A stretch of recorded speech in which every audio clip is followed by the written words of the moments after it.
About that time the Philistines mustered their armies for another war with Israel. King Achish told David, "You and your men will be expected to join me in battle." "Very well," David agreed. "Now you will see for yourself what we can do."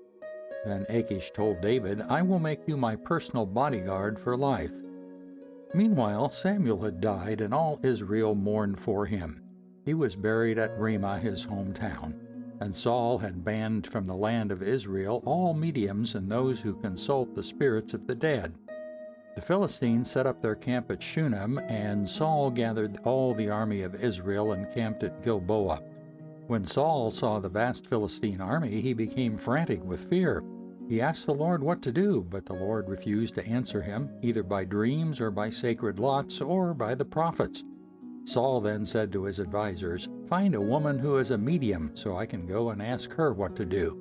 His advisers replied, "There's a medium at Endor." So Saul disguised himself by wearing ordinary clothing instead of his royal robes. Then he went to the woman's home at night, accompanied by 2 of his men.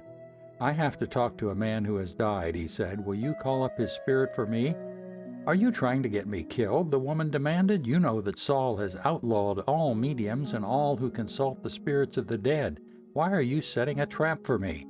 But Saul took an oath in the name of the Lord and promised, "As surely as the Lord lives, nothing bad will happen to you for doing this." Finally the woman said, "Well, whose spirit do you want me to call up?" "Call up Samuel," Saul replied.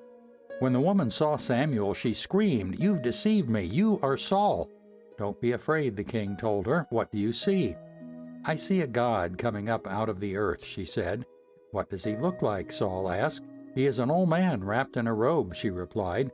Saul realized it was Samuel, and he fell to the ground before him. "Why have you disturbed me by calling me back?" Samuel asked Saul. "Because I am in deep trouble," Saul replied. "The Philistines are at war with me, and God has left me and won't reply by prophets or dreams. So I have called for you to tell me what to do." But Samuel replied, "Why ask me, since the Lord has left you and has become your enemy? The Lord has done just as he said he would. He has torn the kingdom from you and given it to your rival David. The Lord has done this to you today because you refused to carry out his fierce anger against the Amalekites. What's more, the Lord will hand you and the army of Israel over to the Philistines tomorrow, and you and your sons will be here with me. The Lord will bring down the entire army of Israel in defeat." Saul fell full length on the ground, paralyzed with fright because of Samuel's words.